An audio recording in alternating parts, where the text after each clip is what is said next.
love for country. He was a leader who never wavered in his belief in the good of his people.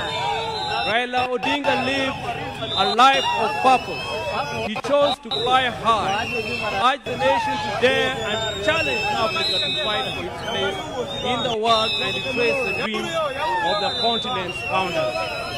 Over the past 3 years, we have witnessed an outpouring of emotions of a nation gripped in grief. Africa has grieved for him. Indeed, the world has grieved for him. A nation and the world struggling with the question, did we really know him in his fighting to find hope in his enduring legacy? Raila Odinga may not have been there to fight the country's war for independence, but he bows out as an undisputed leader of the national rebirth of the Kenyan nation. He easily became the bridge between our generation and that of our grandfather, the late Jaramogi Oginga Odinga, who fought for our country's independence from colonialism. He learned at the feet of Kenyans and Africa's most brave leaders. He witnessed the liberation ideals and struggles of Pan-African heroes, including our grandfather Jaramogi, Jomo Kenyatta, Julius Nyerere, Kwame Nkrumah, Gamal Abdel Nasser, and Kenneth Kaunda, among others. He followed and internalized Nelson Mandela's struggles and agreed with his philosophy that courage was not the absence of fear, but the triumph over it. That the brave man is not he who does not feel afraid, but he who conquers that fear. Raila conquered fear and mastered courage. Possibility of death in pursuit of an ideal was not the reason for Raila to retreat. For he also internalized William Shakespeare's words that cowards may die many times before their deaths. The valiant never taste of death but once. It is from that perch that Raila began his own long walk for freedom and liberation, applying himself to the cause as a debt owed to past and due to the present generation. Many times he appeared to be on a cause much larger than himself, a mission almost impossible, but he seemed to be the way he loved it. He gave his life for it. In emulating the giant steps of Jaramogi Oginga Odinga, our grandfather, and the spirit of selflessness that ran deep in his heritage, Raila Odinga, just as his father once declared that he could be no freedom for the without the release of their leader Jomo Kenyatta, proclaimed Kibaki Tosha, a declaration that propelled Mark to bring an end to Kanu's 40-year rule. This defining act was emblematic of the man himself. Raila Odinga was Raila Odinga. He never cared what others thought about him or his actions. He cared whether people bought into his vision and mission. Once he felt he had the mandate of the people, there would be no turning back. In the process, he became Kenya's ultimate political prisoner and one of Africa's best-known freedom fighters. A dedicated and down-to-earth servant of the people of Kenya, a headache to the corrupt elite, and a beacon of hope for those struggling for freedom, not only in Kenya, but across Africa and beyond. Generations to come will honor him and offer gratitude. Raila Odinga cared deeply about Africa and worried eternally about its decline. For that, he applied himself to peace and reconciliation missions across the continent whenever called upon.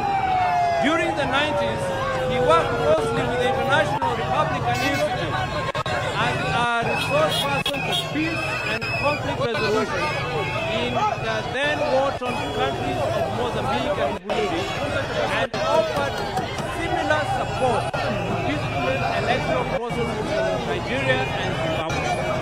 He mastered Africa's conflicts and the forces and issues behind them. The highest executive position he ever rose to was that of Prime Minister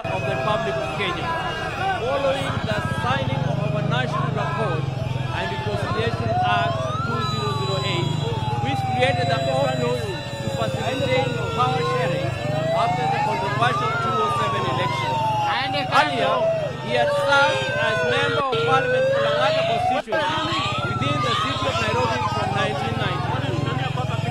However, the hallmark of Raila's life and career was not in the executive mansions and offices. It was in the struggle for freedom and democracy in Kenya and across Africa. Many times telling the communist dictators to set their people free. It earned him outright enemies, cynical friends, and admirers in Africa and beyond. It is this record that saw him appointed Special Peace Envoy of the African Union in February 2011. Following the post-election crisis in Cote d'Ivoire, he juggled politics, entrepreneurship, scholarship with ease. Besides his career in politics, Mr. Odinga is also a successful businessman and entrepreneur, having founded the flagship family business, East Africa Spectre, a manufacturer of gas cylinders for Kenya and the East Africa region. Subsequently, he founded Spectre International, also known as popularly known as the molasses plant. Before that, he had taught at the University of Nairobi's Department of Mechanical Engineering between 1970 and 1974, and served at the Kenya Bureau of Standards, which he was instrumental in establishing. Even as he pursued all these careers, Raila understood that social, political, and economic changes in a country came through politics, and that although all politics is local, politics is also substantially international. So even as he appeared to be rabble-rousing in the trenches of Kibra and Kondele, he understood that an hour would come when he needed to dust himself off and sit in boardrooms or take a plane to global capital to negotiate politics and policies. He did that effortlessly, moving from dusty Kambuji grounds to a meeting in diplomatic circuits of the country within the hour.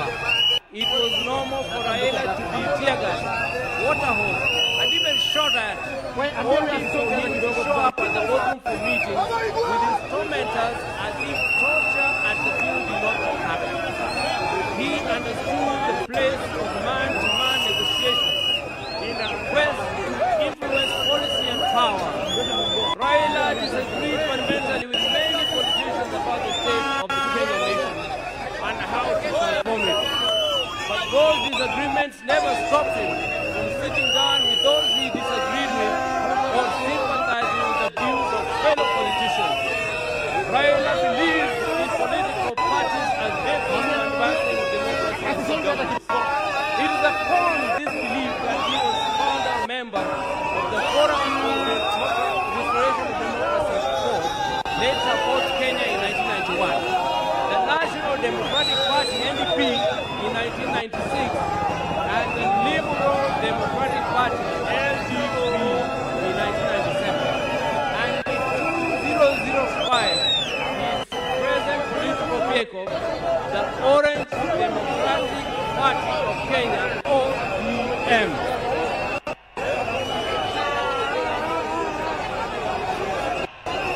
In 2013, he led his party into coalition with other parties to form the Coalition for Reform and Democracy Code, on whose ticket he ran for president. He challenged the election results at the Supreme Court, which ruled in favor of his opponent. He accepted the verdict and took up the leadership of the opposition. He contested the 2017 presidential election on the ticket of the National Super Alliance, NASA, which election ended up being nullified by the Supreme Court, but he stayed out of the subsequent contest. Mr. Odinga was again picked by his coalition as Mio La Umoja One Kenya Coalition Party for the presidency in 2022, whose results were confirmed against him by the Supreme Court. He accepted the verdict and has led the opposition coalition. Raila's early life prepared him to be a early education in Kisumu and Siaya before leaving for Germany, where he began his high school education at the Hana Institute of Legislation. He later transitioned to the Otto von Gutenberg University in Magdeburg, in the then East Germany, where he obtained a Master of Science in Mechanical Engineering, specializing in production technology. In February 2024, Raila visited and extensively toured the two institutions, reliving his days there and recalling that when he arrived in Otto von Guerre, there was not more than 5 black students in the whole college. As a leader, Raila believed in and exercised unity, selflessness, sacrifice, collective leadership, humility, honesty, discipline, and hard work. Other than Kenya, Raila's other greater love was Africa. He celebrated the continent's potential and mourned its poverty. He mourned the death of leadership on the continent and felt the pain of its people being left behind by less endowed regions of the world because of failure of leadership. Indeed, the last major political project Raila quietly embarked on just days before his death was a third biography dedicated purely to Pan-Africanism and what needs to be done to take the continent forward.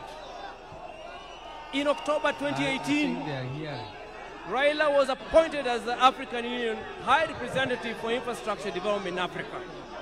He moved into the position with the swiftness and certainty of fish in water.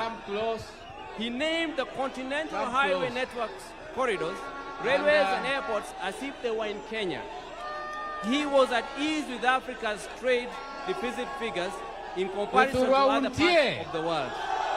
In politics, Raila communicated the importance of reconciliation, forgiveness, and putting country over self.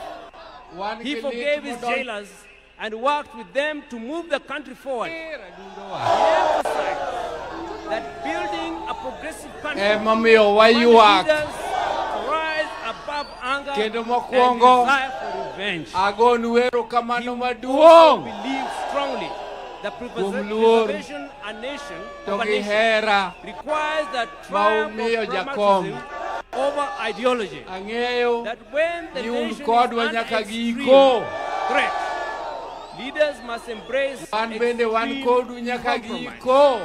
He believed power was not an end, but a means to an end. And I want to now translate in English towards the desired end. For the media. He believed that power should be used to ensure the existence of the nation, on behalf of the family of the nation. I want to express my gratitude prosperity, to you people for coming here to mourn with us. This, we don't take this for granted. We will because cherish Raila's memories in the heart of our nation. It has hit I us believe hard, in the and hearts of many African nations. And Very I'm well, sure our champion, the way I feel our is the way freedom you fighter, also feel. Our Baba. We all feel a very, very great loss, have fought and it long has happened fight. Abruptly. You have finished the This was not race. expected. Did not You have expect kept it. the unshakable It has faith. hit us Your work below here the belt. is done. The But struggle continues. now Rest in Now peace. I want to and request eternal peace. Thank you, Baba. Long live the king.